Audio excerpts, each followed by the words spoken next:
পবিত্র ঈদুল আজহাকে কেন্দ্র করে সাবেক রেলপথ মন্ত্রী মুজিবুল হক এমপি ও সহধর্মিণী অ্যাডভোকেট হুনুফা আক্তার রিক্তার পক্ষ থেকে সকল মুসলিম ও চৌদ্দগ্রামের সর্বস্তরের জনগণকে পবিত্র ঈদুল আজহার শুভেচ্ছা জানিয়েছেন চৌদ্দগ্রাম উপজেলা স্বেচ্ছাসেবক লীগের আহ্বায়ক কমিটির সিনিয়র সদস্য ও অ্যাডভোকেট কবির খান।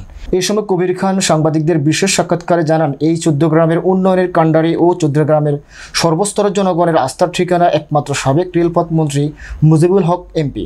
পাশাপাশি সাবেক রেলপথ মন্ত্রী মুজিবুল হক এমপির সহধর্মিণী অ্যাডভোকেট হুনুফা আক্তার রিক্তা চৌদ্দগ্রামের আওয়ামী লীগের সহযোগী সংগঠনের সকল কর্মীদের খোঁজ খবর নিয়ে থাকেন এবং কি এই চৌদ্দগ্রামে আওয়ামী লীগের হাতকে শক্তিশালী করার লক্ষ্যে সবসময় আমাদের প্রিয় নেতাকে সহযোগিতা করে যাচ্ছেন এমপি মহোদয়ের সহধর্মিণী অ্যাডভোকেট হুনুফা আক্তার রিক্তা।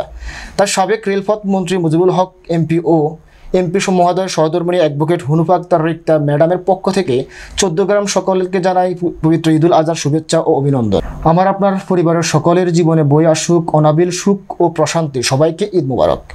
অ্যাডভোকেট কবির খান কুমিল্লা জেলার বিভিন্ন মানবতা সেবা অবদান রাখায় বিভিন্ন সংস্থা থেকে সম্ভাবনা ক্রেডস ও পুরস্কৃত হন অ্যাডভোকেট কবির খান। এই সময় তিনি আরও জানান, আজ যেভাবে মানুষের কল্যাণে কাজ করে বিভিন্ন ক্রেডসের মাধ্যমে পুরস্কৃত হয়েছি, একমাত্র আপনাদের প্রিয় নেতা সাবেক রেলপথ মন্ত্রী মুজিবুল হক এমপির অনুপ্রেরণায় ওনার নির্দেশ মোতাবেক কাজ করার কারণে আজ আমি এই পর্যায়ে মানুষের ভালোবাসা নিয়ে কাজ করে যাচ্ছি।